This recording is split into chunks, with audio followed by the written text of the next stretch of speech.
Entonces, mm, ahí fue. Entonces es malo. Eh, Cuénteme, ¿alguna duda, pregunta de lo que vimos anteriormente? Fíjense que al final yo puse una rodillita, bueno, una pierna, y comencé a buscar espacios que me hablan de hallazgos específicos de cada patología. Les recomiendo que hagan eso. Y como le dije, les recomiendo mucho que en estos temas se pongan la mano. Porque muchas veces uno no se acuerda de algo y cuando se pone a jurungarse, o por lo menos en mi caso, como que uno le llega. Me pasa a mí, personalmente. Miren, y me ha pasado eso en otras cosas, que a veces yo no me acuerdo de algo.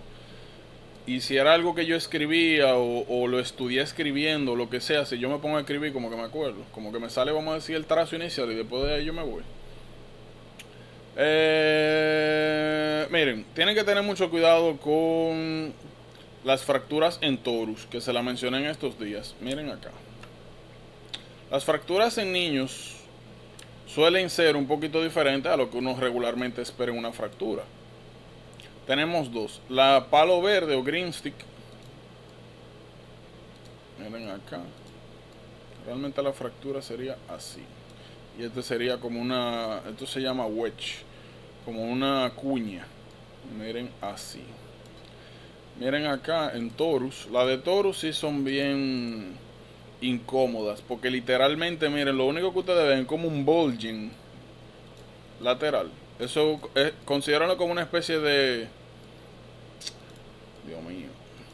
Como una especie de fractura por aplastamiento. Es como que usted agarre y ejerza fuerza de afuera para adentro en el húmero y eso cause como una especie de aplastamiento en esta región y eso es lo que causa el bulging.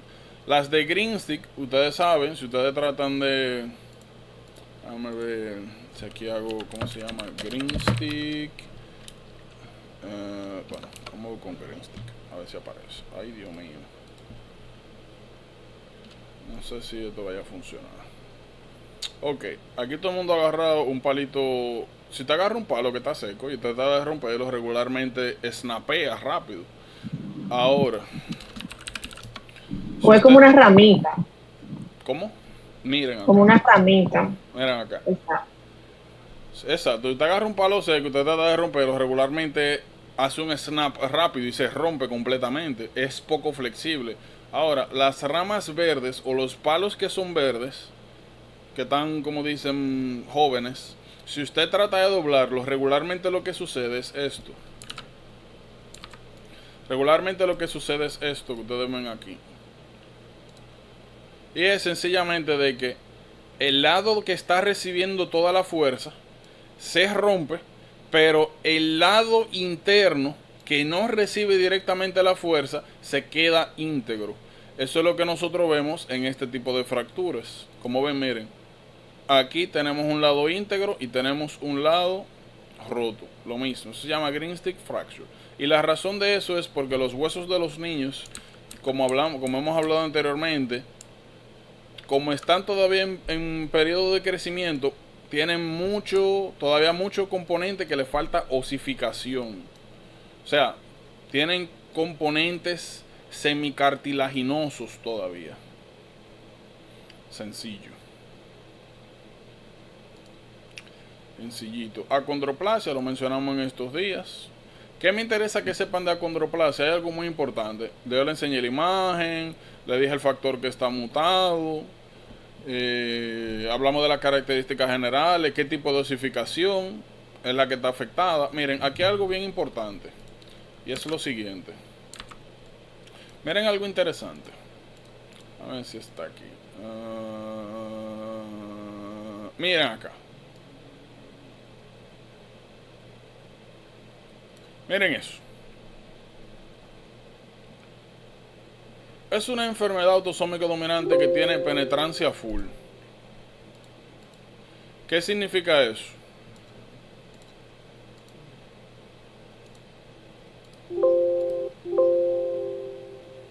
Borré una cuestión ahí y se fue a pique. Pero no. ¿Qué significa eso? ¿Qué es lo que es penetrancia? Carlin, ¿qué es lo que es? Estoy, bueno, que la Espérate, sintomatología, la, déjame darte un incentivo. ah, ok.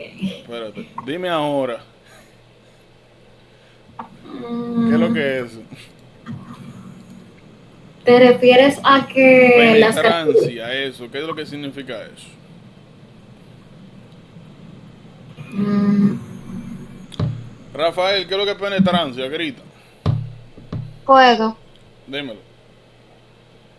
la penetrancia, la penetrancia es cuando una persona tiene una mutación, por ejemplo, en este caso, que es penetrancia completa, es cuando tiene la mutación y se expresa. No, O sea, porque básicamente, lo que tú estás definiendo es que se expresa una patología, eso no es penetrancia. Eso es que se exprese o no se exprese. La penetrancia va un poquito más allá. que están marcados los dos, o sea, No, por ejemplo, un cuadro de Punnett, que no, los dos, por ahí O no va. sea, Penetrancia es un concepto o sea, básico, oigan bien. bueno, Penetrancia, todo rueden paró, durísimo que ustedes tuvieran su chance. Miren, Ay, mi madre. penetrancia es el siguiente concepto. Es la proporción de personas o la probabilidad de desarrollar una mutación, una enfermedad cuando tú tienes una mutación de base. Significa que tú puedes heredar una mutación y no presentar la enfermedad, aún siendo una enfermedad autosómica dominante. y no fue lo que yo te dije, con Pero es otras durísimo. palabras. No. Para que hasta lo que son caregivers van a desarrollar la enfermedad. Yo estoy Oye, no me intentando mezcle vaina. decir, Estamos hablando de autosómico dominante. En autosómico dominante no hay carriers. Eso no yo estoy existe. intentando decir algo relacionado, como que en cuanto a la clínica, o sea, Rueden que, durísimo. con el pero, cuadro de Punnett que yo lo entiendo. Ey, rueden durísimo. A mí no me digan nada. Penetrancia es una definición. Una definición y es, miren, esto es así. Probabilidad de que una persona que herede una mutación presente la enfermedad. Listo. Sencillo como eso. Recuerden algo que le dije hace un tiempecito.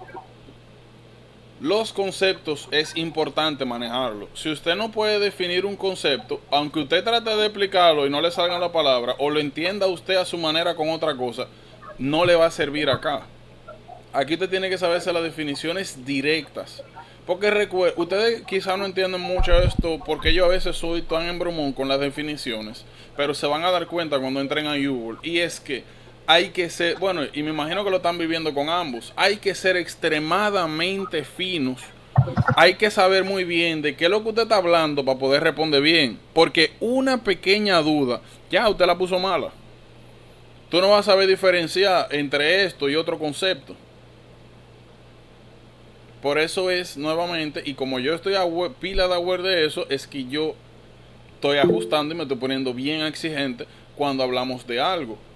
Puede ser que lo que usted dijo tenga algo de realidad, pero no es la definición de penetrancia.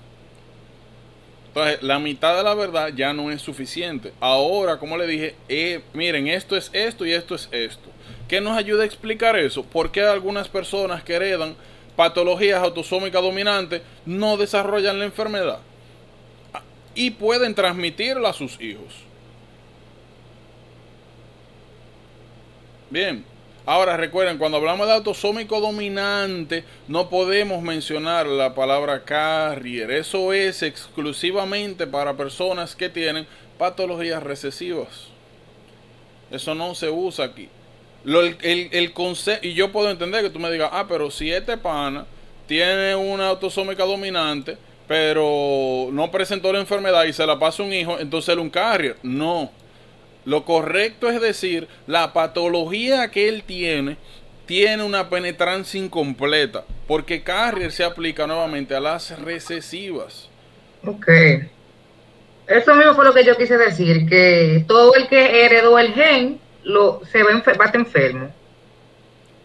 Eso es penetrancia completa. Exacto, penetrancia Y eso es lo que completa. hay aquí. Penetrancia incompleta es cuando sucede lo que hablamos, pero por ahí, como le dije, no puede mencionar carrier. Eso es de recesivo, eso no aplica acá. En autosómica dominante no hay Recuerden que una de las características que hablamos es que cuando se trata de autosómica dominante, no Que existía solamente esto. necesita un alelo Ajá. para presentar la enfermedad.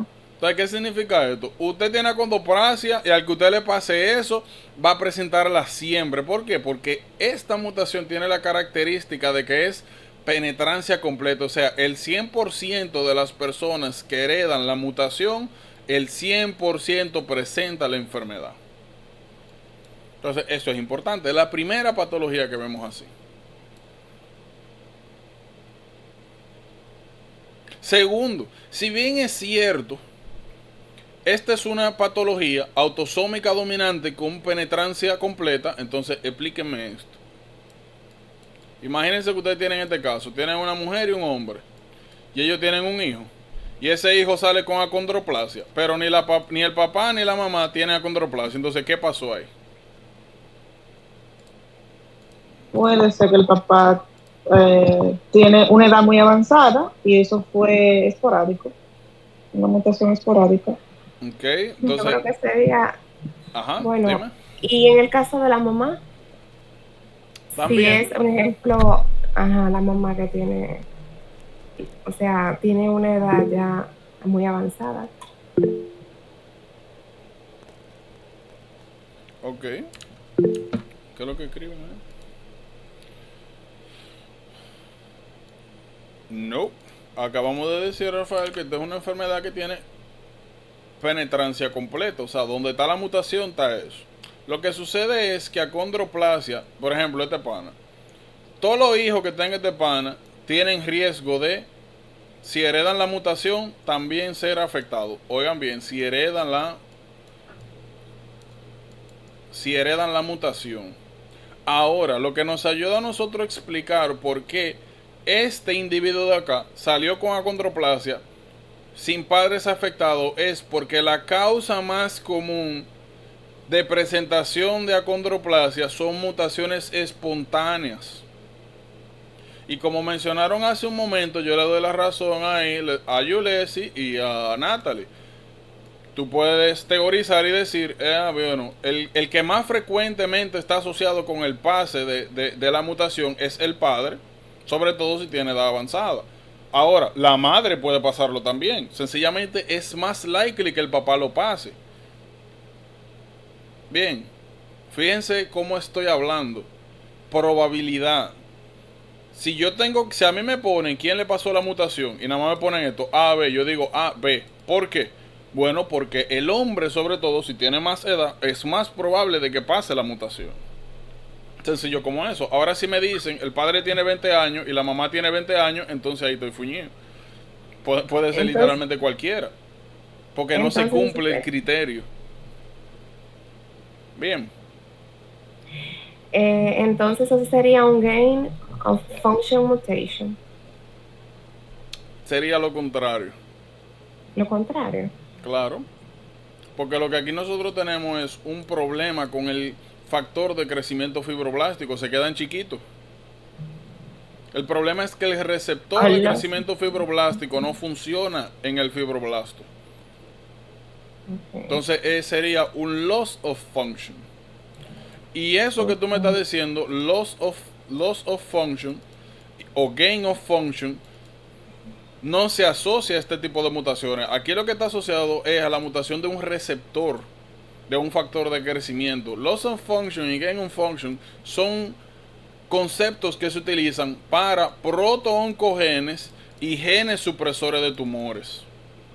Bueno, a mí me sale una pregunta así, que era de que, un ejemplo, en acondroplasia, que se daba de que el gain of function mutation en el gen 3, o sea, en el fibroblast growth factor receptor.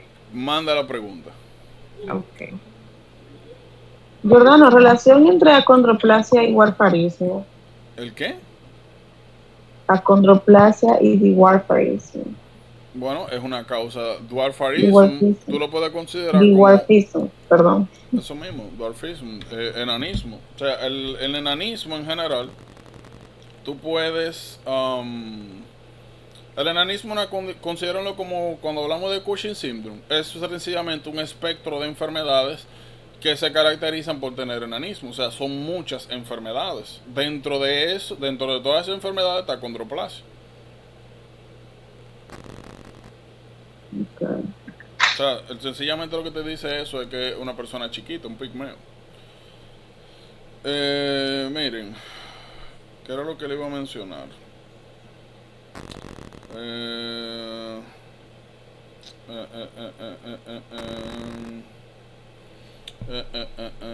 Sí. Lo otro era que, como te mencioné, hay muchas causas de dwarfismo y acondroplasia es la causa más común.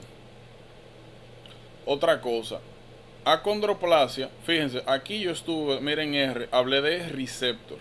En acondroplasia tú puedes tener dos mutaciones. O sea, dos tipos de mutaciones. Tú puedes tener el receptor mutado. O sea, vamos a poner así. Vamos a decir que esto es un fibroblasto, ¿verdad? Esto es un fibroblasto. Y vamos a poner dos receptores. O vamos a poner mejor dos fibroblastos. Miren acá. Esto ustedes se lo van a encontrar en mi Google. Que quizás eso fue lo que pasó con la pregunta que viste, Jules. Miren, hay dos tipos de causas. Tú puedes tener una mutación en este receptor que te cause la inactivación del mismo. O sea, que no te permita que se una el ligando y que lleve las señales que permitan el desarrollo de la función fibroblástica. Esa es una. Cuando tú tienes esto, tú podrías, como mencioné anteriormente, aquí en mutación de receptor, tú puedes considerarlo como un loss of function. Aunque nuevamente, como dije, regularmente estas son terminologías que se llevan a proto-oncogénese y genes supresor de tumores. Ahora, tú perfectamente también puedes tener un tipo de otra mutación en el cual tú tienes un gain of function del receptor. O sea, la mutación lo que ocasiona acá es una respuesta constante de como si estuviese un ligando pegado al receptor. O sea, el receptor que se sintetiza acá en el sitio activo donde se une el ligando tiene una mutación que causa el efecto nuevamente como de si el ligando siempre estuviese ahí. Ahora, ¿qué nosotros vimos en endocrinología que pasaba cuando se veía este efecto?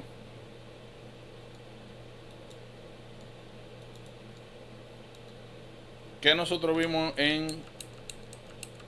Ok, vamos a ponerlo de nuevo. Tenemos este receptor y este receptor tiene una mutación acá en el sitio activo. Esa mutación causa activación constante de este receptor.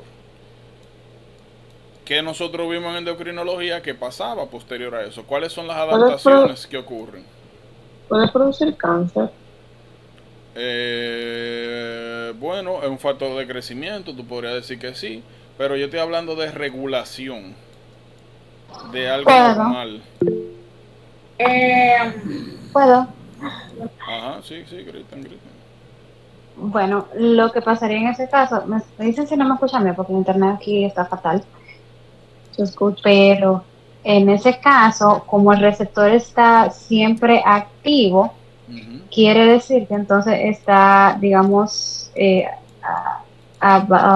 disponible para recibir el ligando. Entonces, por lo tanto, se va a liberar más ligando para poder cubrir al receptor, ¿no? Lo que pasa es que aquí ya el receptor sin ligando está activado de manera constitutiva, o sea, constante. Tú no necesitas que llegue un ligando, aquí ya está activo y se mantiene activo siempre. ¿Qué fue lo que nosotros vimos en endocrino que se relacionaba a este caso? Inhibición. Exacto. Explícame. Inhibición del... como hay una hiperproducción en este caso, como lo que tú explicaste. ¿Qué fue lo que yo expliqué? Presión. A lo que yo no sé cómo explicar. Bueno, Pero el punto es que va a haber una inhibición porque ya se está produciendo de por sí, el objetivo se está consiguiendo, ¿verdad? Entonces, cuando hay una hiperproducción, hay una inhibición por otro lado, pero no sé cómo explicar, pero yo sé que tú lo entiendes. Básicamente se crea un eje, o sea, al momento en que Retroalimentación negativa. retroalimentación. Sí, Recuerden exacto. que nosotros vimos en endocrino que cuando usted tiene una célula y esa célula tiene un receptor salvaje aquí, si ese receptor por la razón que sea ya hace una mutación o tiene el ligando arriba 24/7, lo que sucede es lo que nosotros llamamos down regulation. Con el tiempo esa célula regula esta respuesta removiendo los receptores.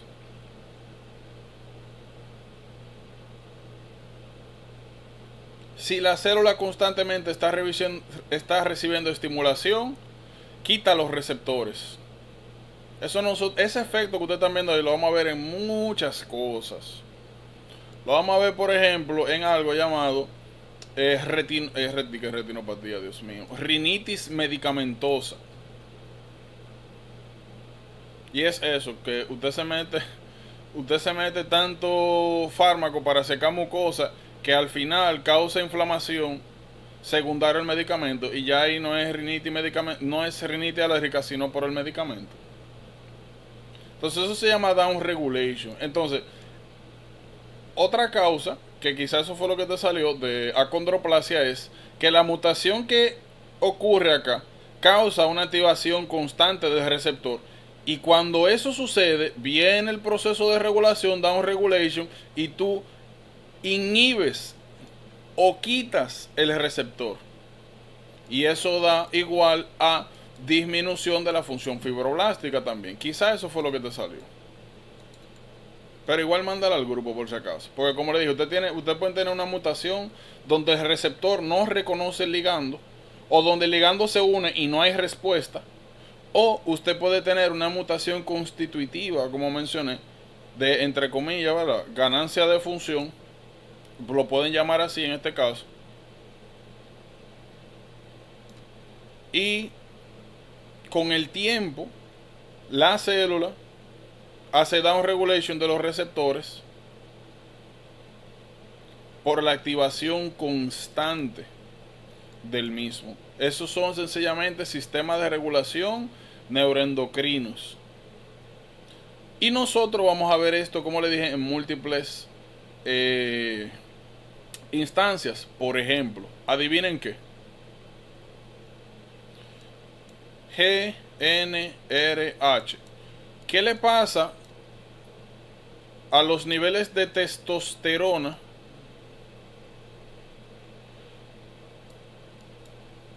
de un hombre si yo le doy GnRH?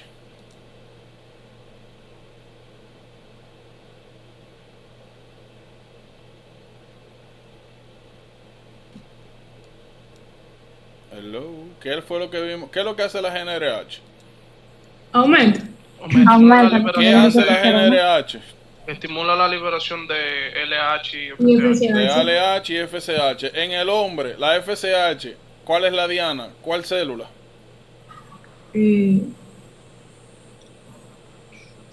S de Sertoli y L de Lady. Lady.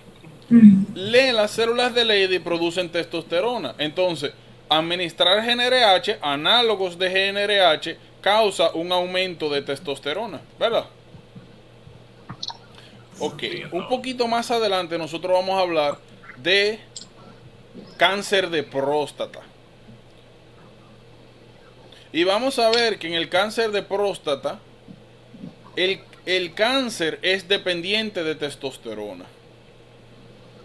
Significa que mientras más testosterona haya, más crece el cáncer. Y uno de los fármacos es precisamente, la mayoría de los fármacos están dirigidos a disminuir la concentración de testosterona.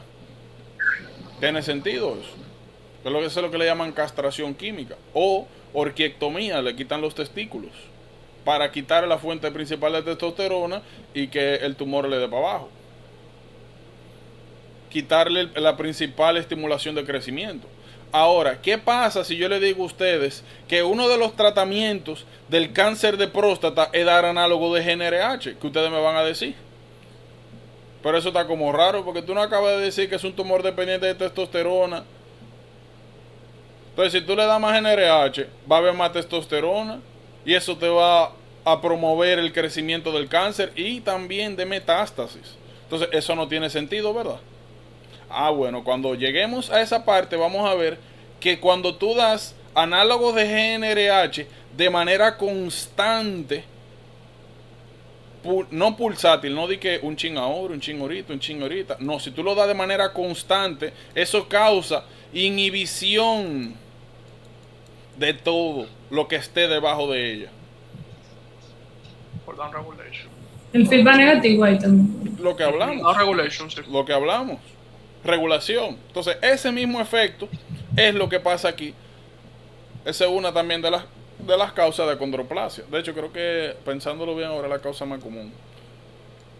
Pero esta también es posible. Entonces, Juliet, si quizá, o sea, pensándolo bien ahora con lo que me dijiste, quizá esto fue lo que viste. O quizá a eso fue que se refirieron.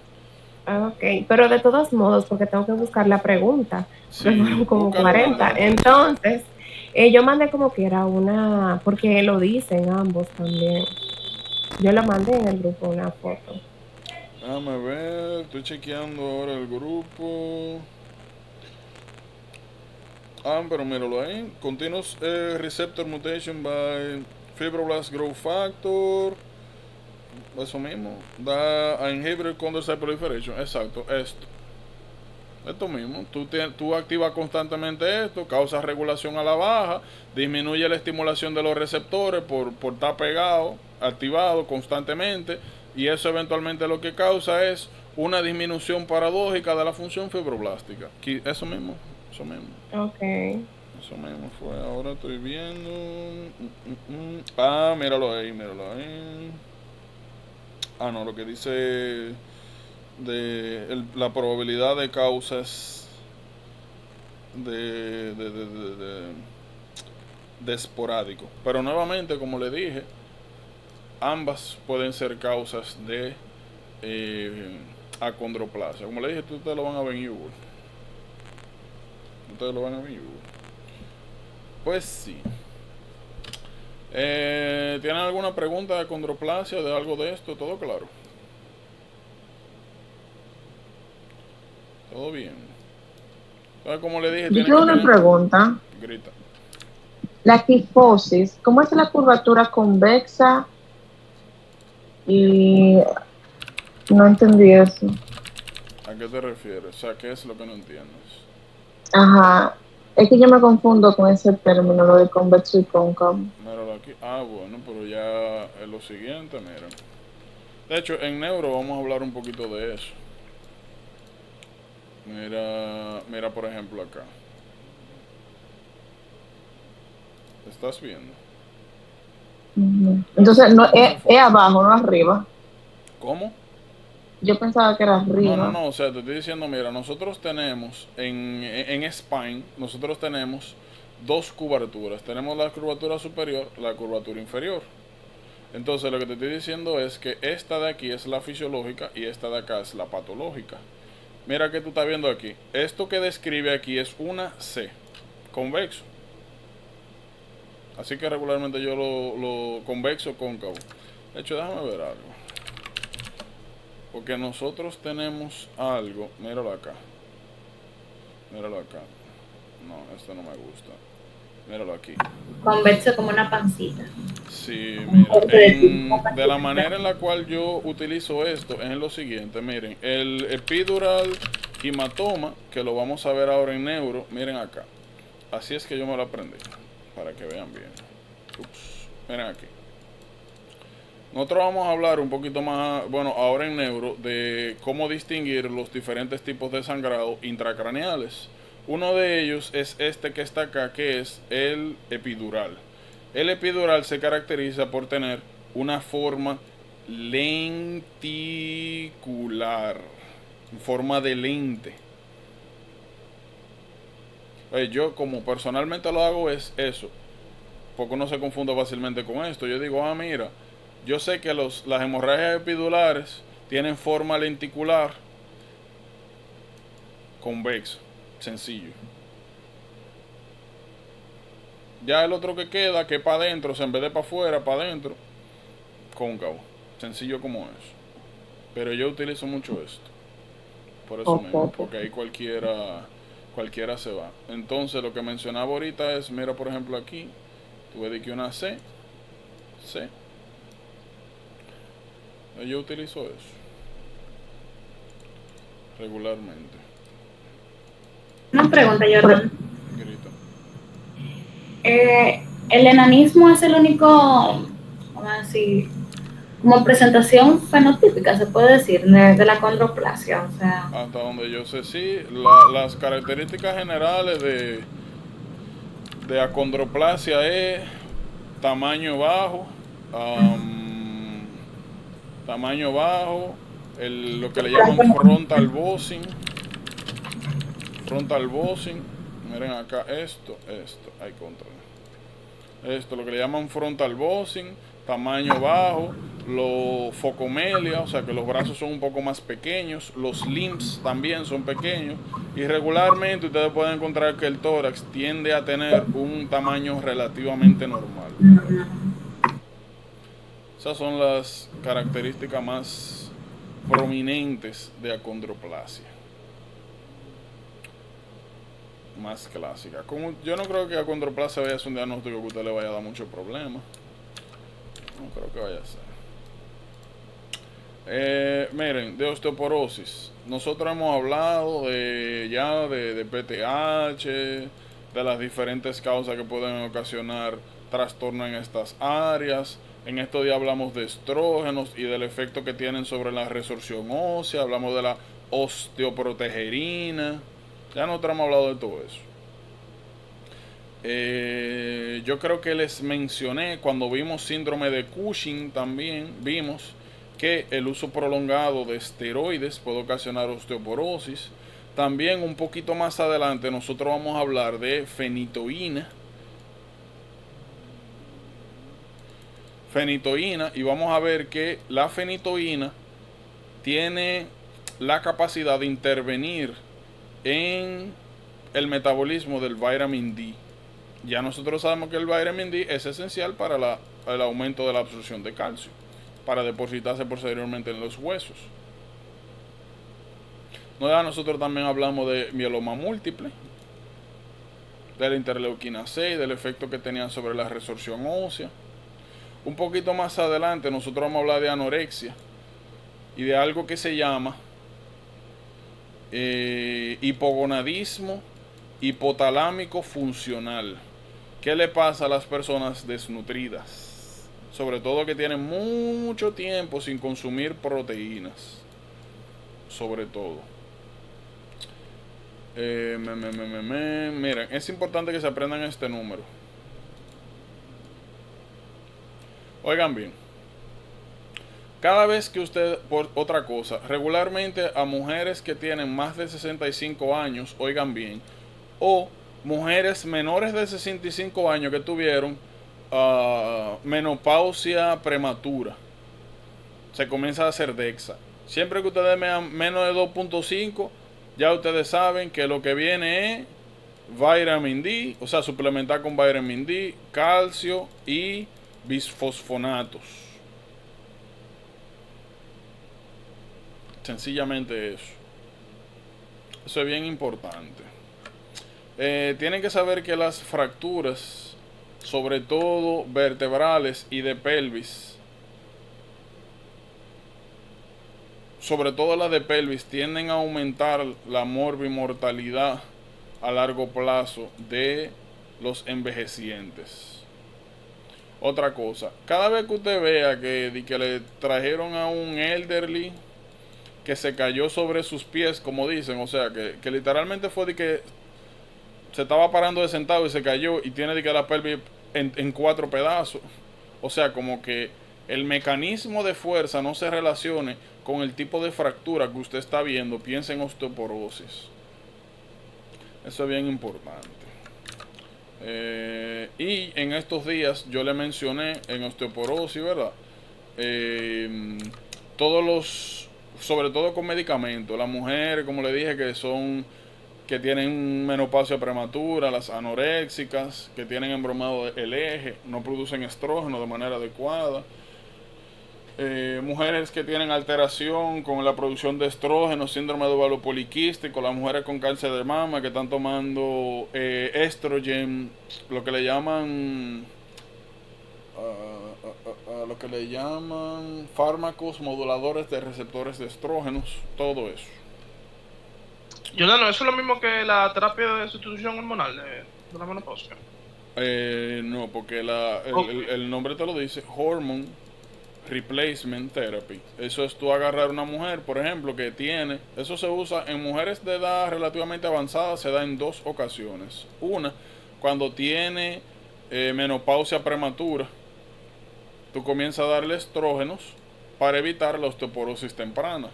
Y la otra es cuando una mujer tiene síntomas severos de menopausia y no tiene ninguna contraindicación de utilizar estrógenos.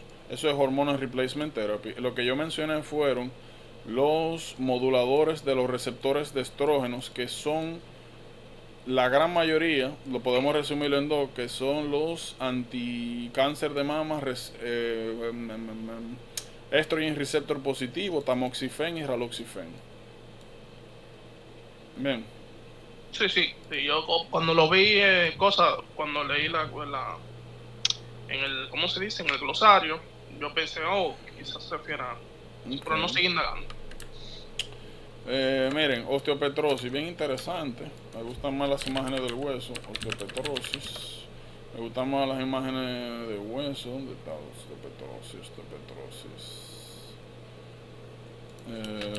Esqueleto, nomás, sí, se ve así. Bueno, miren, más o menos se ve aquí. Crecimiento excesivo de hueso.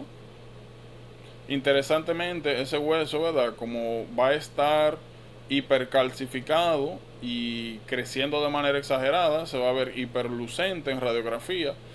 Eso se da principalmente por la mutación de una enzima anhidrasa carbónica. ¿Qué tienen que saber de aquí? Por si acaso, si bien es cierto, el hueso que se forma es exagerado, grueso, grande, es relativamente frágil. Se puede romper también fácilmente, por si acaso. Otra cosa, ustedes saben que sobre todo en los huesos largos, fémur, costillas, húmero, es donde ocurre principalmente la hematopoiesis. El crecimiento de estos huesos también ocurre no solamente hacia afuera, sino en la parte de adentro. Y puede ocasionar también fallo medular. Fallo medular es igual a pancitopenia, todo lo que se produce en la médula para abajo. Y ya también hemos visto en otras patologías lo que pasa cuando la médula falla. Aparece el Creutzfeldt Skull, hepatosplenomegalia, comienzan los procesos de hematopoiesis extramedular. Ya. De esto ya nosotros hemos hablado, ¿verdad? Yo no creo que haya mucho que hablar aquí. ¿O sí?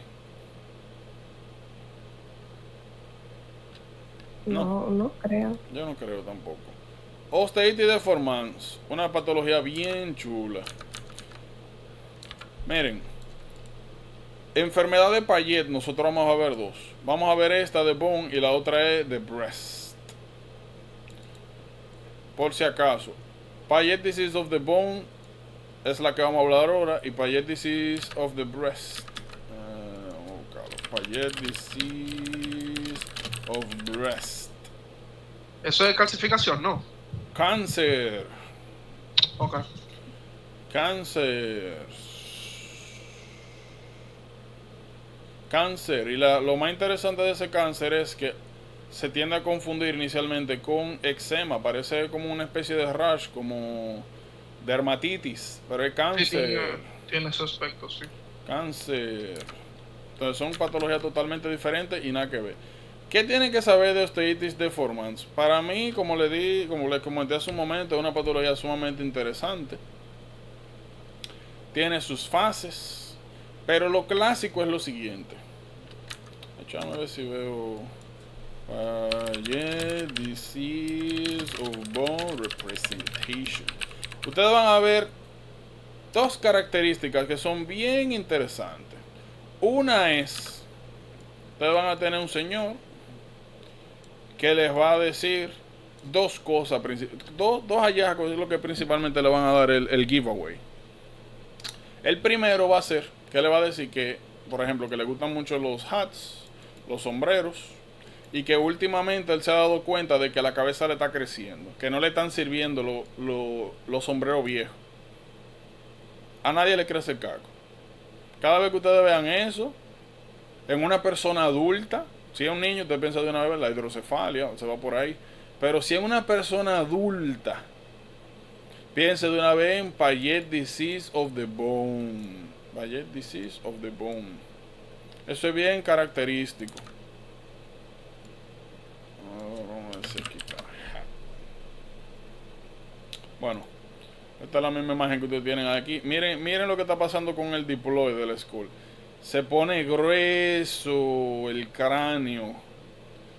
Crece, se pone grueso, se le pone la cabeza. No necesariamente se tiene que ver mucha diferencia en el antes y el después de la cabeza. O sea, no es que se ponen de que super cabezones. Pero crece el skull, se pone mastic. Y nuevamente, eso se refleja más que de parte visual, se refleja cuando utilizan sombreros. Vamos a ver imágenes chulas. Pero en fin, eso es lo primero. Lo segundo, lo segundo, cada vez que usted vea eso, ya tiene que pensar en Payet Disease. Ahora, si le dicen que está teniendo dificultad con la audición, o de que bone pain, dolor en los huesos, más Payet Disease. Pero clásicamente son estas dos cositas que están acá. Cada vez que ustedes vean nuevamente que una persona ya adulta, sobre todo hombre, le dice que no le están sirviendo los sombreros, Payet Disease. Si le dice que está teniendo dificultad con la audición, Payet of Disease. Es bien importante que en Payet Disease se aprendan esto. Miren acá. Eso que ustedes están viendo aquí, miren, esto.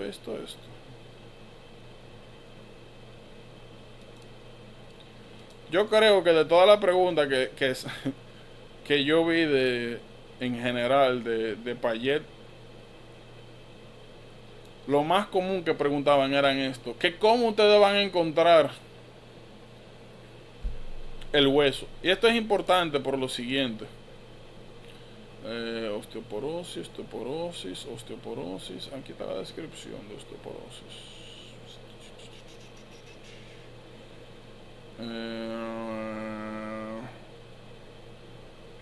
Míralo acá. Al principio. Miren acá, esto es bien importante. Diferentes patologías óseas tienen diferentes patrones de desmineralización o de mineralización. En osteoporosis, por si acaso, aunque aquí dice, ¿verdad?, que es una desmineralización generalizada, lo más característico de osteoporosis es la pérdida de mineralización cortical. Eso es lo más hallmark de osteoporosis. Aquí, como les mencionaba, lo más hallmark es esto. Tienen que aprenderse eso así mismo escrito. Así mismo como está ahí. Eso lo preguntan bastante. Que cuál es el hallazgo que se encontraría al analizar el hueso que se encuentra deformado. Woven alambelar bone. Súper importante eso.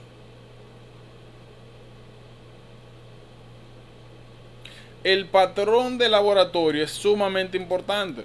Cada vez que usted vea esta sintomatología, más que todo lo relacionado a hueso está bien, que la PTH está normal, que el calcio está normal, que el fósforo está normal, pero que usted tiene la ALP elevada, ya nosotros sabemos que el alkaline phosphatase lo que nos indica a nosotros es cómo se encuentra el remodelamiento óseo. ¿Qué es lo que está pasando en el hueso? aunque esto esté normal, ALP elevado, busca un problema en los huesos. Entonces tenemos crecimiento de la cabeza, disminución de la audición. La disminución de la audición ocurre es porque el sistema de conductos y de huesecillos también se ve afectado. Se pone en tic, se hace más difícil la captación sonora. Es lo mismo, afectación de hueso. Más ALP elevado, como no le dije, aunque todo esté normal, desde el punto de vista serológico, hueso por todos lados. Como le dije, el patrón tiene que aprendérselo. Miren, hay algo que es importante acá. Y es esto de aquí. Una de las complicaciones de osteitis deformans es un heart failure secundario a high cardiac output. Miren qué interesante. Ustedes tienen hueso. Los huesos, como todos los tejidos, tienen sus venas y tienen sus arterias. Aunque la química general del paciente esté normal, fíjense lo que nosotros tenemos aquí.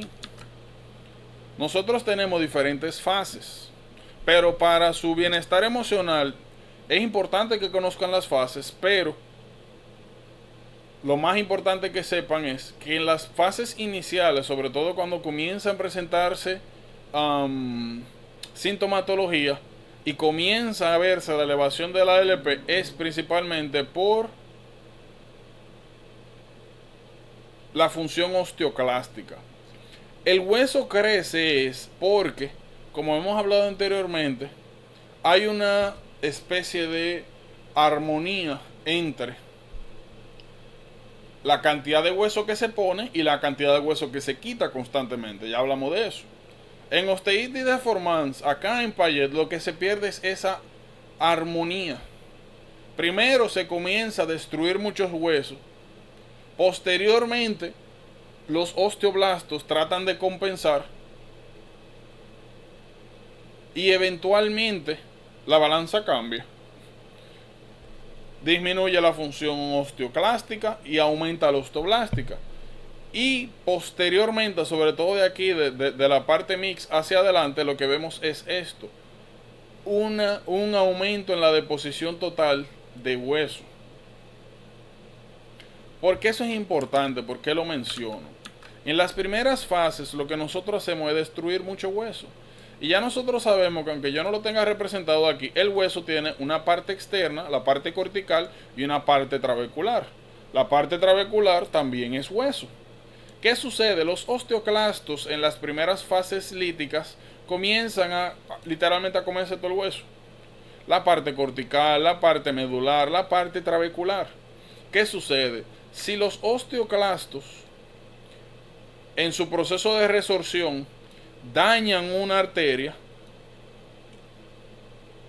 y concomitantemente dañan una vena, eso puede ocasionar una fístula, una conexión arteriovenosa, una fistulización, como vimos en Crohn. Inflamación, disrupción de dos tejidos de manera constante promueve que se peguen, que se forme una fístula, una comunicación anómala. ¿Qué sucede? Como las arterias siempre manejan más presión que las venas, constantemente toda la sangre arterial va a estar pasando al sistema venoso. Y esa sangre eventualmente va a llegar al corazón. Entonces crea un circuito cerrado, donde la sangre que el corazón acaba de mandar llega más rápido de lo que debería, y como quiera aquí nosotros tenemos tejidos que no han recibido irrigación de manera adecuada. Entonces, ¿qué es lo que nosotros estamos causando? Un overload de fluido al corazón, de sangre, y tenemos tejidos donde no se está desarrollando la correcta demanda de irrigación y oxigenación. Eso es heart failure. Lo único que, como no es una patología estructural cardíaca, como vimos en congestive heart failure, recibe el nombre de high output heart failure. el corazón está bombeando. Y de hecho bombea más de lo normal, porque toda la sangre que recibe aquí del componente venoso vuelve a mandarla para afuera. Ya vimos la ley de Frank Starling, que nos explicaba eso, que dentro del límite fisiológico toda la sangre que llega al corazón se bombea. Entonces es una especie de falla cardíaca funcional la que se desarrolla. Eso es muy común en enfermedad de Payet.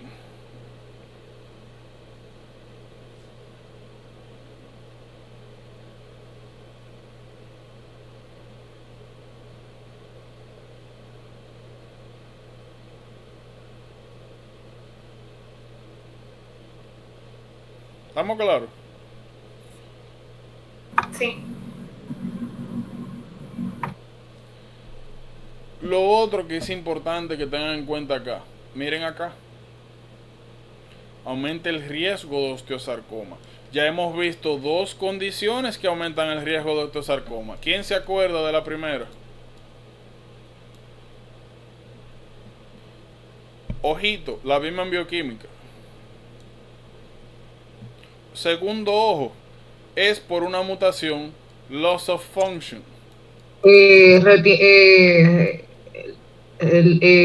Leu-Fraumeni y también retinoblastoma. Ok. Sobre todo retinoblastoma, pero sí, ambas. Desde la segunda enfermedad nuevamente que vemos con esas características. Entonces ya usted sabe que cada vez que usted ve un paciente con Payet que esté hablando de esta característica, que tenga esta fisiopatología, ya usted sabe que no puede sorprenderse si más adelante desarrolla un osteosarcoma.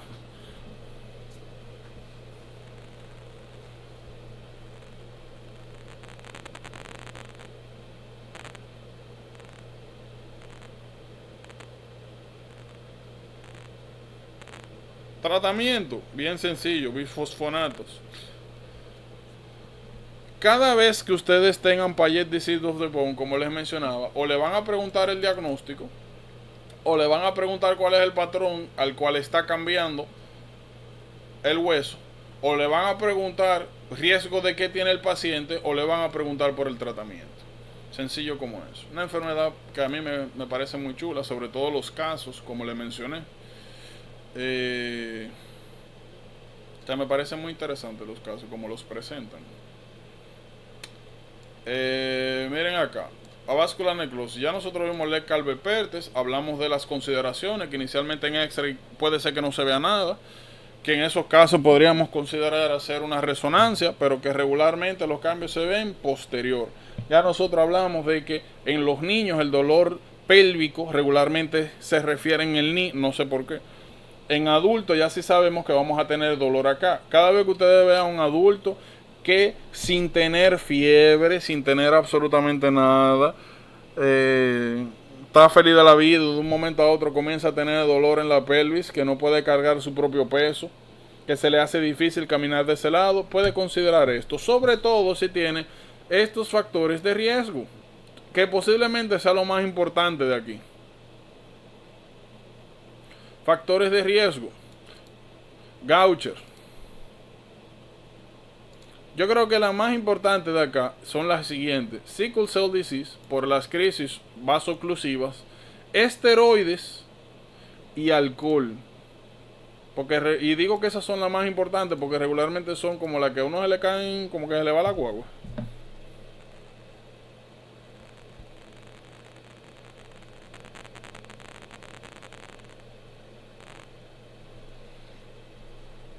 Bien importante eso. Sobre todo porque, como les comenté, la sintomatología es bien, como vamos a decir, pendeja, para algo que es relativamente tan grave.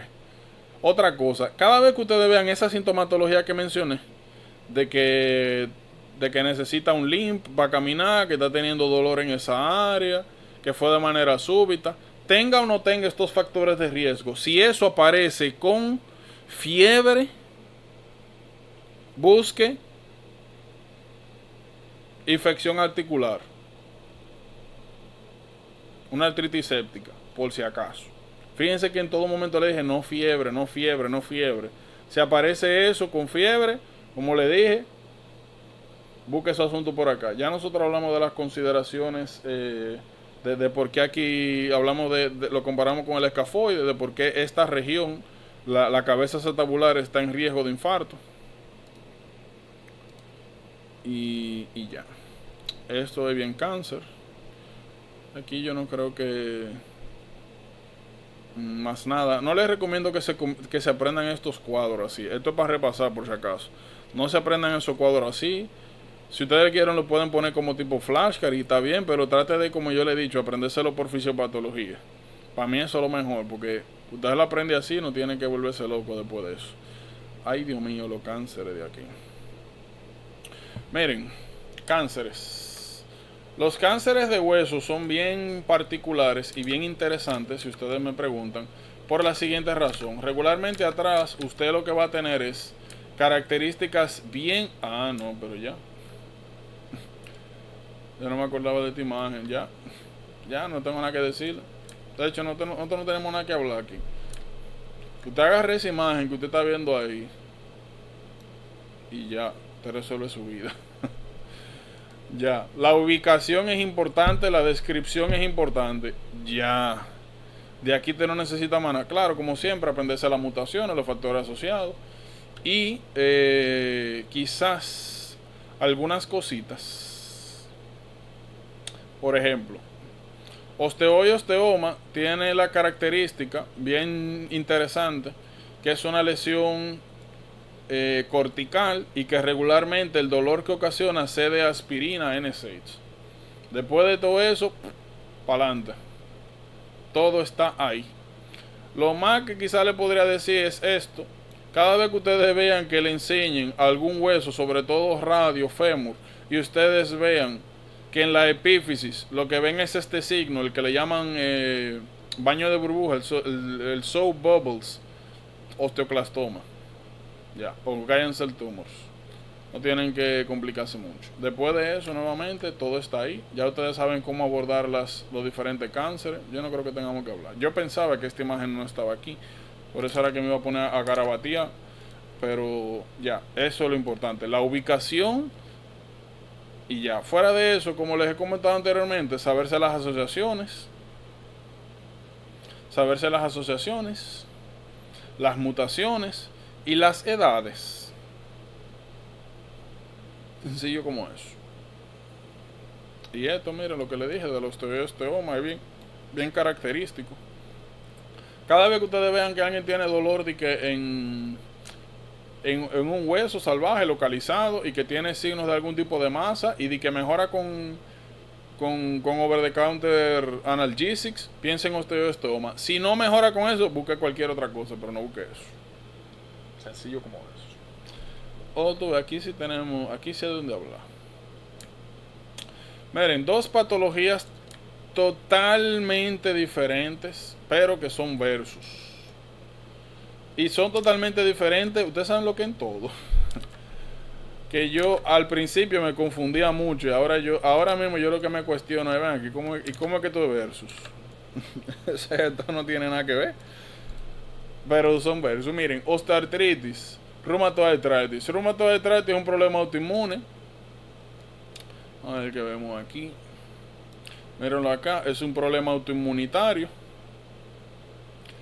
Lo principal en la fisiopatología de reumatoide arthritis es la formación del panus. Vamos a hablar de eso ahora. Pero eso, miren, esencial, característico.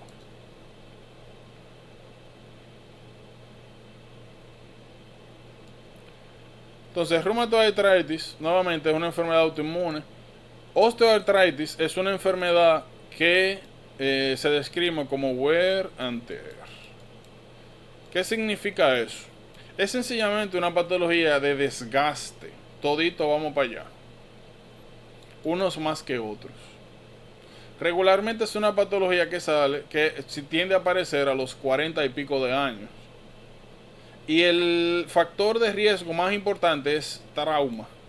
Cada vez que ustedes vean una gente que tuvo un accidente de joven, que se cayó, que se dio en una rodilla, una cirugía, lo que sea, y después de eso usted presentando dolor localizado en el knee, Eso es lo más común en el knee o en, vamos a hablar de los dedos en un momentito, pero en el knee es lo más común, solamente ahí, y que cuando usted le mueva la rodilla sienta de que crepitaciones, como que cruje, osteoartritis. Entonces tenemos una patología nuevamente que es por desgaste, por utilización, que es una patología mecánica, y tenemos una que es una enfermedad autoinmune. ¿Qué es importante en cuanto a la presentación de ambas? Lo más clásico de reumatoid arthritis es una persona, sobre todo tienden a ser mujeres, que se levanta en la mañana y en las primeras horas, oigan bien, horas, tiene endurecimiento, stiffness de las articulaciones afectadas.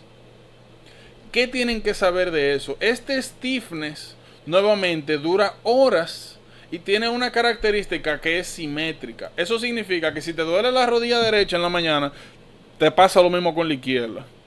Si te duelen los dedos de la mano derecha, también los de la mano izquierda. En cambio, osteoartritis, tú puedes tener stiffness en la mañana, pero lo que dura es minutos. Minutos, no llega a horas.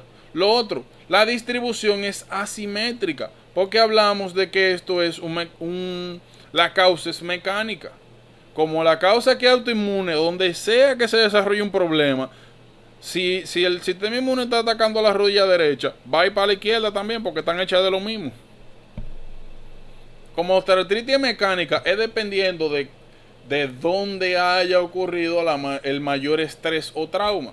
Tú tienes que tener mucha mala suerte, como dicen, para darte durísimo en la rodilla derecha y después darte durísimo en la rodilla izquierda. Y que el grado de trauma haya sido el suficiente para que se te presente el mismo grado de deterioro en ambas. Por eso es asimétrica la distribución. Eso es bien, bien importante que tengan claro. Por eso yo les digo, ahora mismo yo no entiendo por qué lo ponen como verso, pero sí. Y entiendo también que al principio puede ser medio difícil eso. Ojo, si estamos hablando de una enfermedad autoinmune, ¿qué significa eso? Que la causa de base es inflamación. Por ende, y ya nosotros sabemos que cada vez que hay inflamación, hay problema de base. ¿Cuáles problemas de base podemos desarrollar cuando tenemos una inflamación crónica? Anemia. Anemia de chronic disease, ¿verdad? Síntomas sistémicos, fiebre, pérdida de peso, anorexia. Aunque esta enfermedad es autoinmune y ataca principalmente articulaciones, vamos a ver manifestaciones extraarticulares. Pero el punto es que vamos a ver otros síntomas que nos van a indicar que es un problema sistémico. Osteoartritis, te duele donde te duele y ya. Y ya, tú no vas a ver fiebre, warm, nada. Entonces, como ven, hay características definitorias que son bien importantes. Miren, hay otra cosa que es bien importante que se refiere aquí a los joint findings, sobre todo en X-rays. Y osteoartritis. En osteoartritis es bien fácil tú poder identificar en X-ray qué es lo que está sucediendo. Porque, como hablamos, es una patología que da por desgaste.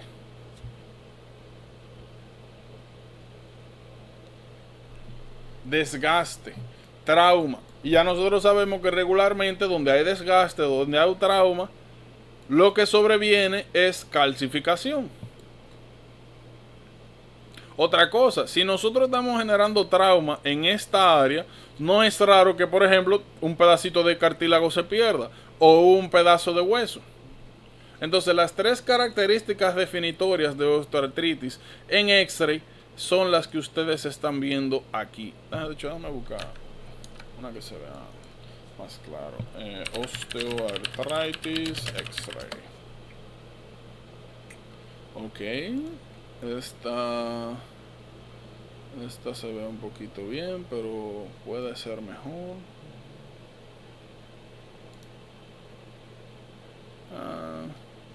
Me gusta más esta. Vamos a agarrar esta. El primer find. Miren, normalmente las articulaciones tienden a ser totalmente simétricas. Vamos a buscar un knee normal x-ray. Miren acá. Vamos a poner un normal versus patológico, porque así como siempre es más fácil. Y si yo le digo a ustedes que todo lo que ustedes tienen que hacer, pues yo tengo que hacerlo también. Miren acá. Lo que nosotros estamos viendo aquí es un knee normal y aquí osteoartritis. ¿Qué es lo que nosotros primero vemos? Aquí el surface es bien smooth, es bien suave. Otra cosa, la distancia que hay entre porciones articulares es relativamente simétrica. El primer hallazgo que nosotros vamos a ver en osteoartritis es este: narrowing del joint. Lo otro que nosotros vamos a ver es que la superficie, si bien es cierto, no necesariamente se ve irregular. Aquí sí se ve un poco irregular, pero no es completamente irregular. No se ve suave, no se ve como uno esperaría en un cartílago. No se ve uniforme. Ese es el segundo hallazgo. El tercero, no lo vamos a ver aquí. Vamos a buscar osteophyte. Vamos a poner knee, que es donde se ve quizá mejor. Bueno, mira, aquí se ve uno, pero me gustan más cuando son articulares.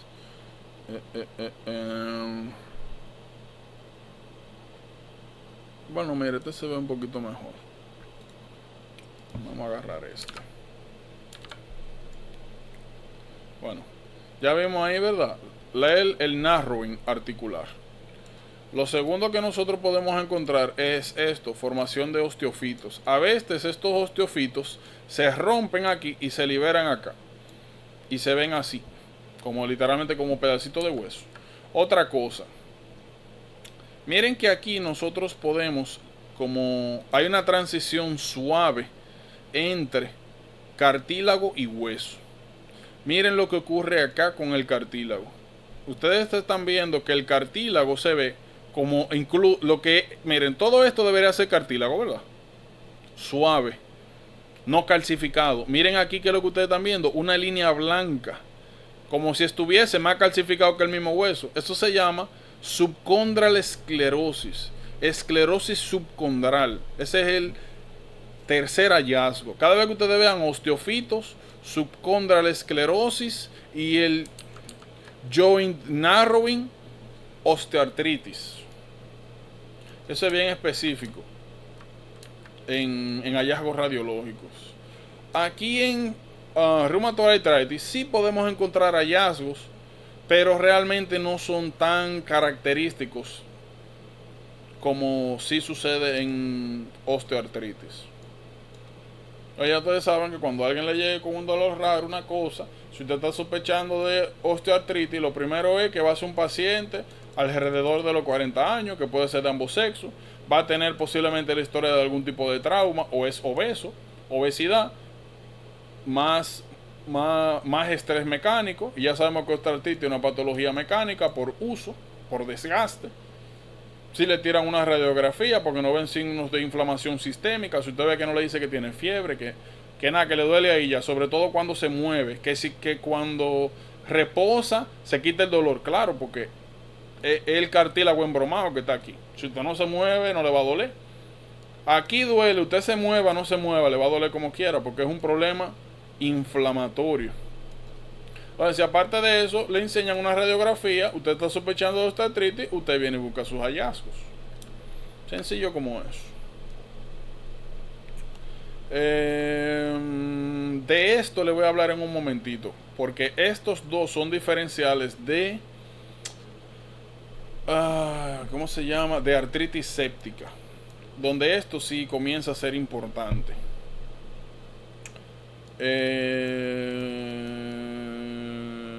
Ok, entonces ya hablamos de las características articulares de osteoartritis, ¿verdad?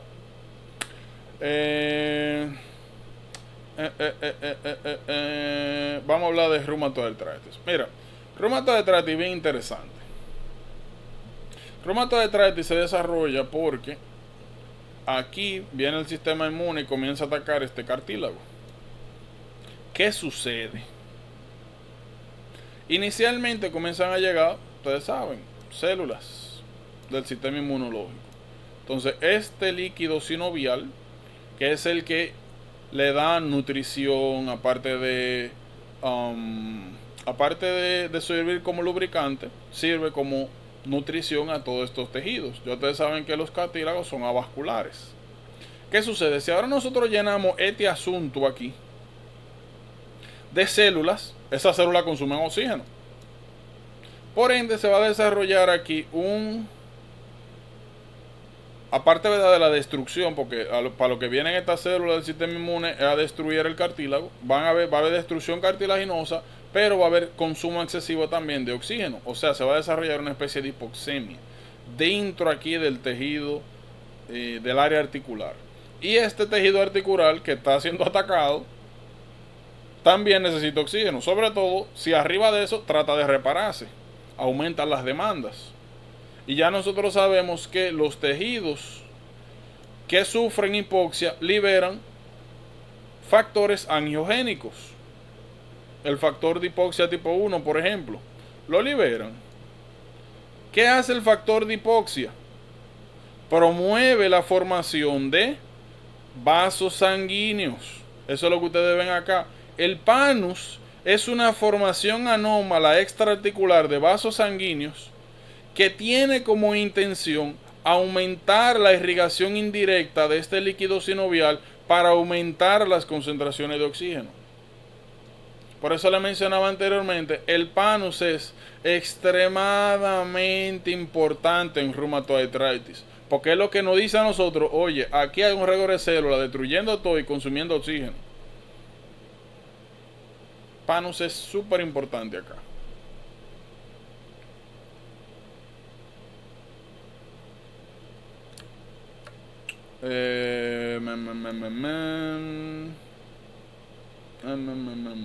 Esto que ustedes están viendo aquí, este señor. Miren, ¿qué me falta decirle de acá? ¿Qué me falta decirle acá? Miren, esto es bien importante. Como vemos, osteoartritis puede afectar, principalmente le dije, afecta a ni, pero hay algo interesante, también puede afectar a los dedos. Porque los dedos reciben mucho trauma, mucha presión. Por ejemplo, escribir en el teclado. Cada vez que usted teclea, cada vez que usted hace algo con los dedos, usted tapea algo. O incluso utilizando el mismo celular, eso genera estrés en esas articulaciones de manera constante. Y quizá parezca poco, pero si usted dura 40 años haciendo eso, pues imagínese. Puede ocasionar desgaste articular. Que sí es importante que sepan. Las articulaciones en osteoartritis que se ven envueltas en la mano son bien diferentes de las articulaciones de los dedos que se ven envueltas en reumatoid arthritis. Posiblemente las más importantes a distinguir es esta, distal interfalangeal, metacarpofalángica, carpometacarpofalángica. Cada vez que a ustedes le digan, vamos a dividir los dedos, miren acá, Heberden-Bouchard, nódulos, sugestivos de osteoartritis.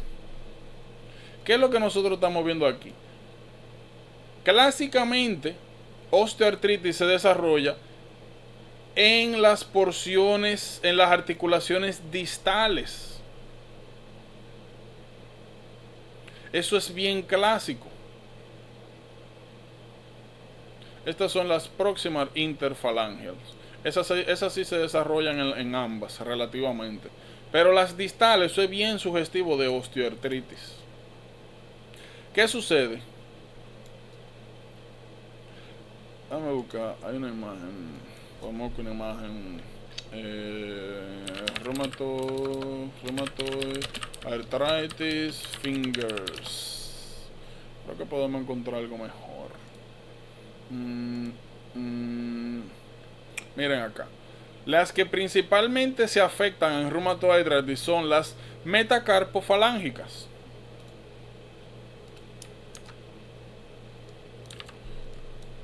Miren acá. Metacarpofalángicas. O sea, ustedes le dicen que las principales zonas que se encuentran afectadas son las falanges distales, piense en osteoartritis. Si le dicen que las que están afectadas son las interfalanges proximales, estas son las distales, estas son las proximales. Si le dicen que esta está afectada, usted se jodió porque esas pueden estar afectadas en ambas. Ahora, si le dicen que las que están afectadas son las metacarpofalángicas, piensen en reumatoide arthritis.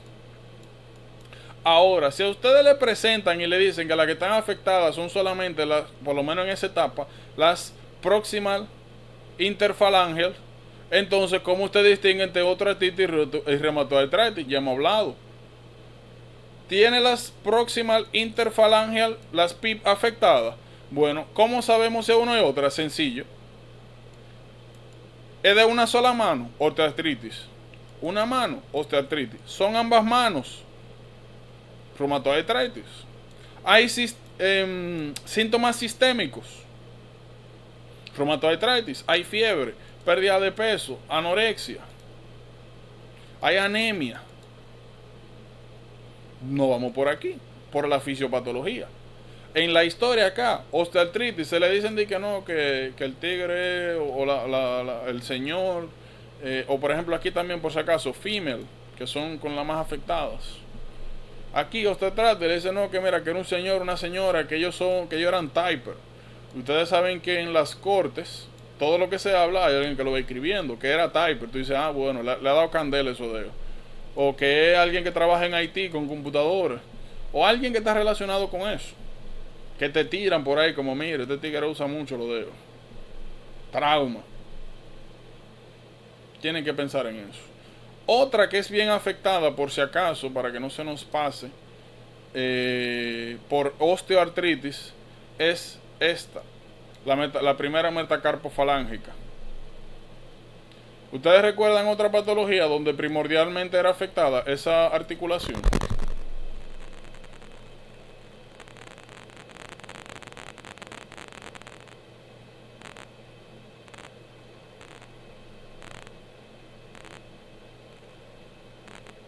Yo no recuerdo, en verdad no.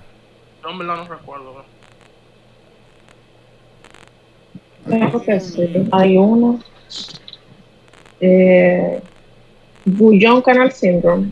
Rueda durísimo, no. Eso era en el wrist. Y era el canal de Guyon. No tenía que ver con articulación. No es una patología articular. Hemocromatosis. Recuerden que en hemocromatosis le dije, miren, si ustedes ven de que calcificación y problema en la primera articulación metacarpofalángica del dedo gordo, piensen en hemocromatosis. Jordano, coge la imagen que tú garabateaste. Ajá. Esa. Y mándala al grupo. ¿Esta misma? Sí, esta misma, así mismo. Ay, Dios mío. Qué pocos estándares. Pero está bien. Eso fuiste tú que lo hiciste. No, por eso mismo.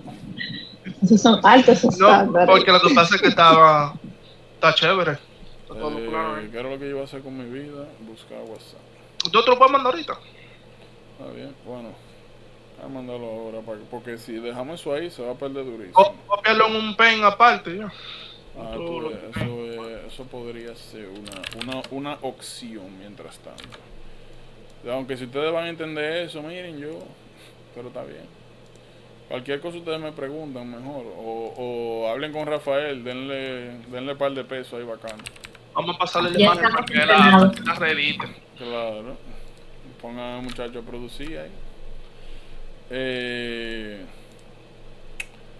¿Qué más? Ah, hemocromatosis era lo que iba a buscar. Míralo aquí. Ay, Dios mío. Mira, hemocromatosis. Mira eso, cómo está vuelto un disparate ahí. Es bien característico. Y de hecho hay otra patología, mira ahí cómo está vuelto un disparate eso. Y de hecho hay otra patología que vamos a ver un poquito más para adelante, que es la por deposición de, eso le llaman pseudogota, pseudogota, por pirofosfato cálcico. Míralo ahí, pirofosfato cálcico, que también afecta primordialmente a esa articulación aquí. Hemocromatosis, osteoartritis y pseudogota, que no la hemos visto, pero la vamos a ver. Primordialmente afecta a ese joint. Bien importante eso. Miren, en reumatoid arthritis hay otras deformaciones que no están aquí. ¿Cómo que le llaman? Tienen algo llamado eso, el ulnar drift o ulnar deviation, y es que la mano, miren allí, se le va para la parte ulnar, como si fuese, ahora sí, una afectación del canal de Guyon. Esa es la primera. Lo otro es Swan Neck Deformity. Esa es otra, que es esta, la deformidad en cuello de cisne. Y la otra es Boutonniere. Boutonniere Deformity. El diacho. Mira qué chula esta imagen. Esta no es importante, pero esta sí. Boutonniere, que me parece que es esta que está acá. ¿Es esta? No, de hecho esta es otra. Swan Neck y Boutonniere. Mira, esta es Boutonniere y esta es más o menos como un Swan Neck, sí. Esas son deformaciones características que no pasan aquí, por si acaso. Aquí lo más que ustedes pueden ver es como que los dedos están así como en zigzag. Y eso, que pueden ver inflamación. Naturalmente, por la diferencia en la etiología de cada una de estas patologías, el abordaje es diferente. Aquí es, como siempre, bajar de peso, no embromar mucho, llevar suave esa articulación, porque eso ya no lo arregla nadie y eso está desbaratado. Antiinflamatorio para el dolor. Y como yo le he dicho siempre, si ustedes ven que una persona ya ha bajado de peso, ha tenido modificaciones de actividad, le han dado acetaminofén y NSAIDs, lo que sigue es intraarticular corticosteroid. Si ustedes ven que ya le han dado esto, le han dado todo y no nada, reemplazo articular, sobre todo si es de knee, de rodilla. Eso es bien importante, la secuencia. No se hace reemplazo de articulación a menos que usted haya agotado todos los tratamientos. Vete y dile eso a la gente del NEN. Bueno, manín. Bueno, manín, eso tú llevas. Ellos hacen. Oye, tú necesitas que te cambiamos esa rodilla. Oye, artroplastía de un ojo. Por deporte hacen ellos. Así Wow. como es. A mí me duele un ojo, Oye, cállate, que te va a mejorar. Pero lamentablemente. Entonces, por la naturaleza autoinmune de reumatoid arthritis, ya ustedes saben lo que van a encontrar acá, para el dolor. Y después están los llamados DMARDs. Los DMARDs son los Disease Modifying Rheumatoid Arthritis Drugs. Las siglas son esto, DMARDs. Disease Modifying Agents, eso en español. Rheumatoid Arthritis Drugs. Es así que va. Así, DMARDs. Yo le digo DMARDs, pero es así. Disease Modifying Rheumatoid Arthritis Disease Agents. Que son estos que están acá. De todos, el clásico con el que se comienza, metotrexato. Sencillo como eso. Metotrexato no causa deficiencia de... Ay, Dios. Ay, Dios mío. No puede ser. Ácido fólico.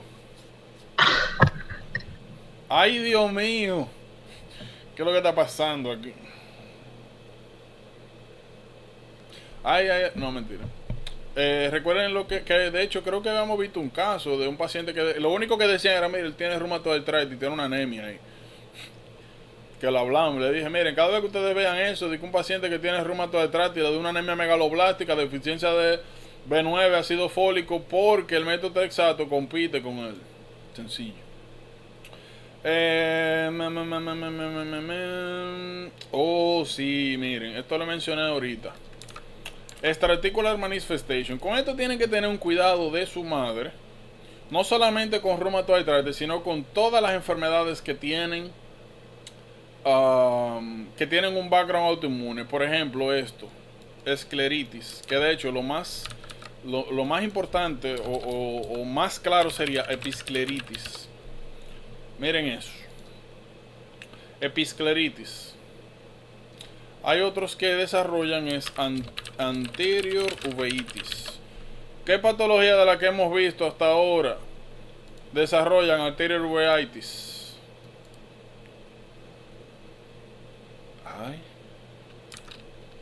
Hemos visto un par y falta otro par. Miren, cada vez que ustedes vean escleritis en una gente que tenga escleritis y ¿cómo se llama esto? Y de que un dolor articular, piensa en reumatoid arthritis. Anterior uveitis. Recuerden que anterior uveitis nosotros lo veíamos asociado a inflammatory bowel disease, Crohn's disease, ulcerative colitis. Pueden salir con esto. Y es bien importante identificarlo porque puede causar ceguera si no se trata. Hay otra el síndrome de Behçet también. ¿Cómo? El síndrome de Behçet. Bueno, en Behçet también puede aparecer. Behçet, como dije, inflammatory bowel disease. Y lo otro es juvenile idiopathic arthritis. Eso la vamos a ver pronto. Artritis idiopática juvenil. Interesante. Miren, como les decía, con las manifestaciones reticulares tienen que tener mucho cuidado. Síndrome de Kaplan con C. Cada vez que ustedes tengan neumoconiosis más algo llamado rheumatoid nodules más rheumatoid arthritis, eso es síndrome de Kaplan. Neumoconiosis lo vamos a ver en pulmonar, pero para que tengan una idea, neumoconiosis es una patología pulmonar por depósito de algo. Regularmente, no me fue una I ahí. Regularmente, ¿qué? ¿Por depósito de qué? De algo, puede ser cualquier cosa. Entendí, de algas. No, de algo, literal puede ser lo que sea, puede ser por depósito de secundario a fumar cigarrillo, los mineros, por ejemplo, esto es bien característico, los pulmones negros de los mineros de carbón, es bien característico. Entonces, esas tres cosas, neumoconiosis. Neumoconiosis es una enfermedad por depósito de algo que no se puede digerir o que el sistema inmune no lo puede eliminar de los pulmones. Una enfermedad por depósito en los pulmones. Rheumatoid nodules, llaman rheumatoid nodules lungs. Mírenlo ahí. Aparecen nódulos salvajemente. Se pueden ver en X-ray también. Miren acá, un reguero de nódulos. Cada vez que usted vea eso, una persona con rheumatoid arthritis, piensa en síndrome de Kaplan. Lo otro, miren esto. Así como escleritis, muchos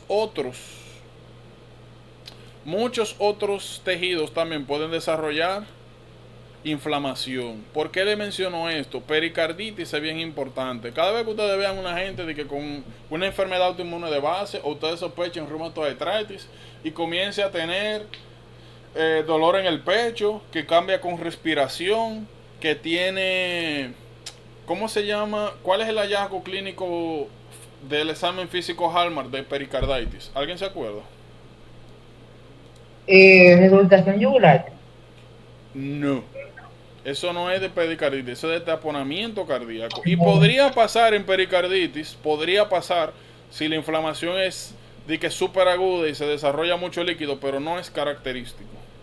La mitral. No es un Robin a la ocultación. Ese es uno, que hay un frotamiento.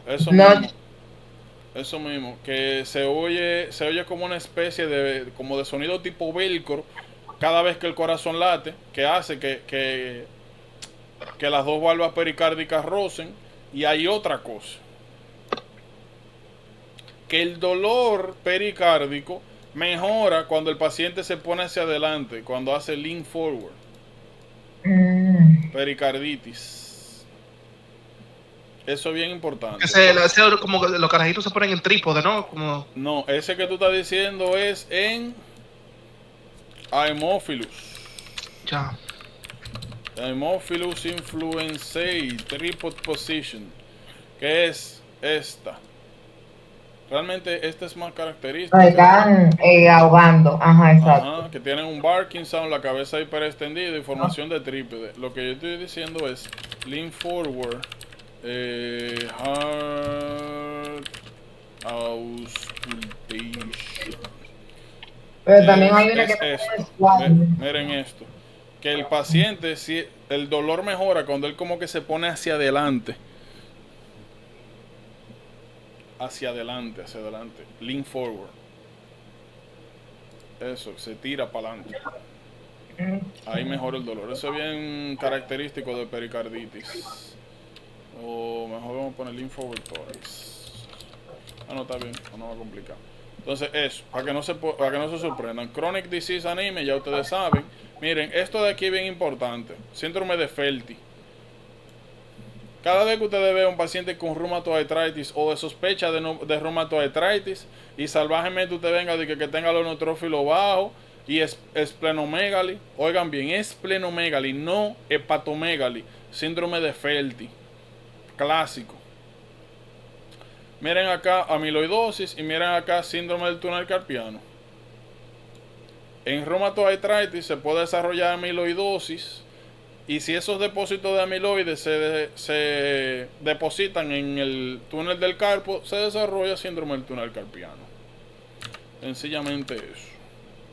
Pero nuevamente a eso tienen que ponerle mucha atención porque te pueden mezclar reumatoartritis con alguna de estas presentaciones y preguntarte por el diagnóstico o cuál sería el mejor medicamento. Oigan bien, cuando ustedes están tratando reumatoartritis, lo primero es quitar el dolor. Los NSAIDs es lo que quita el dolor más rápido. Los glucocorticoides, recuerden que son fármacos que toman tiempo para acción. Entonces, inmediatamente lo que le puede quitar el dolor, NSAIDs. Después usted le mete su glucocorticoide y después que el paciente esté estabilizado, usted comienza a darle metotrexato. El metotrexato, por si acaso, inmediatamente no le va a quitar el dolor, no le va a quitar nada. Lo que sencillamente va a hacer que como el metotrexato es un inmunosupresor, va a disminuir la respuesta inmune sobre el cartílago.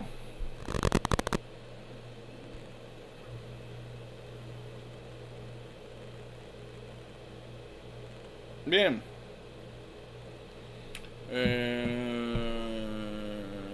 Ay, Dios mío.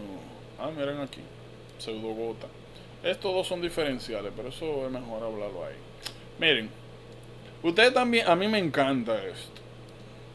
Ya lo otro lo dejan para mañana. Ah, no, espérense. Septic arthritis. Mejor vamos a hablar de septic arthritis. Miren, un diferencial importante de estos dos señores es septic arthritis. Como ustedes vieron aquí, bien misteriosamente y oculto, miren lo que pusieron. A veces, cuando a ti te llega este tipo de paciente con osteoartritis, tú tienes que hacer el diferencial con septic arthritis. Es dolor también unilateral. Regularmente se puede presentar fiebre, pero no necesariamente porque es una infección local. Por ende, a principio puede parecer osteoartritis. Y cuando hay duda de si puede ser septic arthritis o osteoartritis, lo que se hace es un needle aspiration, una aspiración de líquido sinovial. Artrocentesis. Ajá. Pero por si acaso, no le van a decir artrocentesis, por si acaso, le van a decir needle aspiration, literalmente así mismo. Le hicieron un needle aspiration. Cuando le hacen el needle aspiration, le van a dar dos hallazgos. Uno, o le van a decir que el líquido salió turbio. Si sale turbio, septic arthritis. O dos, en la cantidad de white blood cells. Si hay más de 50,000, ya usted sabe que tiene que pensar en septic arthritis. Consideren septic arthritis como una emergencia. Eso hay que abrir, drenar y dar antibiótico. Sencillo como eso. Septic arthritis, la etiología se divide en dos grandes grupos, dependiendo de la edad. Si son personas que tienen más de 50 años, 40, 50, o si son personas que tienen menores de 30 años. Si son menores de 30 años, usted sospecha siempre de Neisseria. Si es más de 50, usted busca cualquier otra cosa. Por si acaso. ¿Más de cuántos años?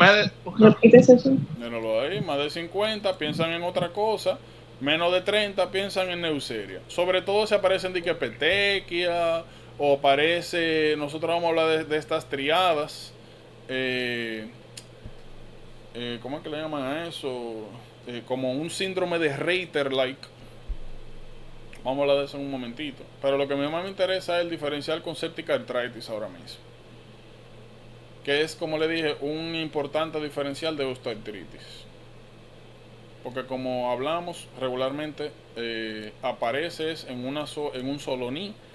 Y es importante hacer diferencial. Como le dije, el líquido sinovial es lo que le va a decir lo que está pasando. Y también a veces le hablan un poco de la historia sexual, que de una persona promiscua, que no está utilizando condón, bla, bla, bla. Bla, bla, bla. Miren, esta patología a mí me encanta. Juvenil idiopathic arthritis. Y me da mucha risa porque aquí, miren el parrafito que es. Ustedes se van a ambos para este asunto. No lo hagan, por si acaso. Y le va a poner el espectro completo de patología. Se lo va a poner en oligoarticular, en multiarticular. Son un reguero de patología. Ahora, ¿qué es lo que usted tiene que saber? Miren, cada vez que ustedes vean un niño que tenga más de 6 meses con dolores articulares y una fiebre, la fiebre, déjame ver si me acuerdo, el nombre de la fiebre es...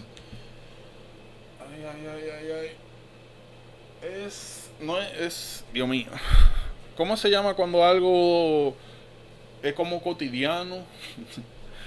Dios mío, no me acuerdo del término. Es una fiebre... Speaking. No, spiky es que eso, que sube. No, la fiebre es... No me acuerdo, pero la característica, no me acuerdo el término, pero la característica de la fiebre es que aparece en momentos específicos del día. De que mira, todos los días a la 1 de la tarde me da una fiebre. Todos los días. Y después baja y desaparece y no vuelve a aparecer. Cada vez que usted vea eso, dolores articulares por más de 6 meses. Puede ser una o varias articulaciones. Y puede ser también una artralgia migratoria. De que un día te duele una, otro día te duele otra. Y la tercera característica es que salen lesiones maculares en la piel. Lo describen como salmon-like macules. Salmon macules. Miren acá, salen así. Cada vez que ustedes vean esas tres cosas juntas, idiopathic juvenile arthritis, ya no tienen que buscar más nada. Una fiebre nuevamente que aparece en periodos específicos del día. Conjuntamente con la fiebre aparecen las lesiones maculares tipo salmón. Y el paciente tiene más de 6 meses o... Eso es de criterio ya. Pero si ustedes ven que tiene un mes, 2 meses o que tiene este patrón, juvenile idiopathic arthritis, ya no busca más. Como le dije, yo no creo que sea necesario, por lo menos para este punto, volverse loco de que con todos los tipos de estas cosas. Mira, me gusta eso. Daily. Pueden utilizar daily, pero yo sé que hay un término. Esa fiebre tiene un nombre muy específico, pero no me acuerdo. Pero eso, como le dije, daily no es solamente que aparece de que todos los días, sino que es un momento muy específico. Que es importante. Puede ser como fiebre vespertina, matutina, ¿no? Lo que pasa es que yo no me acuerdo, la verdad. Yo lo voy a buscar y le digo, para no ponerme a inventar, porque no me acuerdo. De lo que sí me acuerdo es eso, que es bien específico. Y no es un término de que dependiendo de la hora que es un término general, pero no me acuerdo. Lo otro, como le mencioné ahorita, es que pueden tener anterior uveitis. La importancia de anterior uveitis, como le mencioné ahorita, es que hay que ponerle atención porque pueden desarrollar secundariamente, si no se trata, ceguera. Es importante, como ustedes están viendo, hay marcadores de inflamación, fiebre, eritema, dolor articular migratorio. Cada vez que ustedes vean eso, piensen en inflamación. Y ya nosotros sabemos que marcadores de inflamación es aumento de ISR, CPR. Así como también leucocitosis, trombocitosis y anemia. Todo esto es lo que nos está indicando a nosotros hay inflamación. Por ende, el tratamiento, y ustedes saben lo que es, cosita para el dolor y cosita inmunosupresora. Ya, es un problema autoinmune también. Bien característico. Nuevamente, no les recomiendo que para el Step 1 se vuelvan locos con los tipos. Si usted se va a ambos, le van a hablar, yo le dije, de toda la clase del mundo, de que unos son más comunes mujeres, que otros. No se vuelva loco con eso. Con lo que usted tiene que volverse loco con eso, con poder identificarlo. Y ya.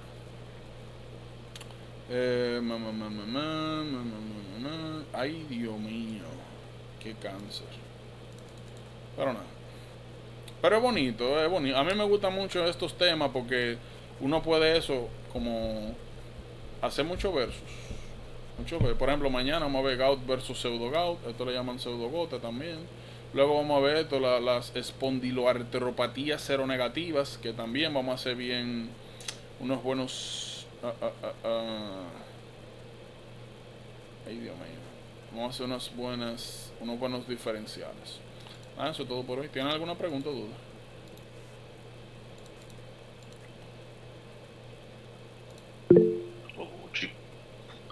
No. Revisarlo, termino de nuevo. Okay. Recuerden, como siempre, yo creo que el truco de estos temas es dar el abordaje como lo hemos hecho. Son patologías que tienen cierto parecido, sobre todo inicialmente. Ya después que uno las estudia bien, se da cuenta que no tienen nada que ver. Pero ese es el abordaje. Traten siempre de beber, de buscar en qué se parecen, en qué no se parecen, de buscar, como hemos hablado, de las asociaciones, dónde es más común. Porque si usted lo hace así, mire, no va a tener ningún tipo de problema con estos temas. Si no lo hace así, se lo llevó el diablo, porque todo se le va a aparecer. Tiene que tener mucho cuidado, yo le dije, con estos temas, principalmente por eso. Porque de verdad, o son muchos puntos regalados, o va a ser un dolor de cabeza muy grande. Y lo digo por experiencia. Ya después de la que uno mete mano es disparate. Pero antes de eso, miren, se suda la gota.